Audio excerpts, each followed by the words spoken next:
정부 업무 보고에서 주목받은 부분이 하나 네. 있었는데 정부가 이제 카페 등에서 음료를 마시다가 나올 때 일회용 네. 컵으로 보통 옮겨서 나오지 않습니까? 네.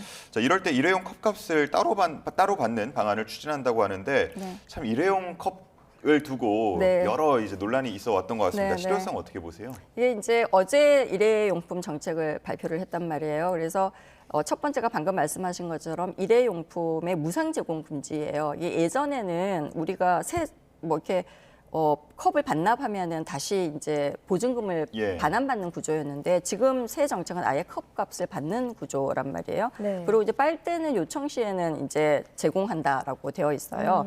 그래서 뭐 빨대 사용량 자체를 줄이겠다는 의도는 굉장히 이제 큰 것으로 작용을 하고 있는데 이게 2026년 상반기부터 단계적으로 시행할 예정으로 되어 있거든요. 근데 현장 반발이 만만치 않습니다. 이게 여전히 자영업자들은 또 왜 우리에게 부담을 하냐라고 그렇죠. 떠넘기냐라고 할 수도 있고요. 네. 소비자들은 정책이 자꾸 왜 바뀌냐라고 얘기를 할 수가 있어요. 이게 사실 자영업자 부담은 굉장히 클 수밖에 없는 또 구조거든요. 그래서 예를 들면 다회용 컵을 설치를 하려면은 뭐 세척이나 그다음에 보관 공간 설거지 인력이 필요합니다. 예. 그러니까 이제 이것까지 하기에는 영세 카페들 같은 경우에 사실 시설을 갖추기가 굉장히 어렵다라고 보기 때문에 다회용컵 사용이 좀 불가능한 그러한 현실적인 이슈가 있고요. 예.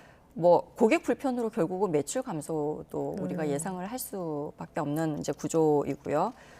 그리고 이제 계속 정책이 왔다 갔다 하면서 이 정책에 대한 신뢰가 굉장히 좀 하락한 게 크게 작동을 합니다. 또 언제 바뀔지도 모르기 때문에 사실 빨대 같은 경우에도 이거를 일회용 이제 종이 빨대를 쓴다고 해서 굉장히 많은 투자를 해가지고 이거를 생산을 하고 이제 팔았는데 안 쓰게 되면서 이거 더 이상 쓰지 못하는 상황이 발생하기도 하고 그랬거든요. 그래서 이런 부분에 대한 투자 손실 이런 부분도 좀 계속 문제 제기가 되고 있거든요. 그래서 어떻게 보면은 탄소 중립이나 우리가 환경 보존 차원에서 장기적으로는 굉장히 해야 되는 거긴 하지만 단기적으로는 좀 또 여전히 미지수다. 왜냐하면은 핵심은 소비자 행동이 변화해야 되거든요. 예. 그래서 이런 식으로 비용을 줘야 되는 페널티보다는 인센티브 구조가 훨씬 더 좋다라고 판단이 들어서 정부가 좀 중장기적으로 이런 정책을 딱 정하면 예를 들어서 뭐 플라스틱 컵 몇 프로 감소시키겠다라고 목표를 정하면은 저는 초당적인 차원에서 이런 거가 계속 지속이 돼야 된다라고 생각을 하거든요. 그래서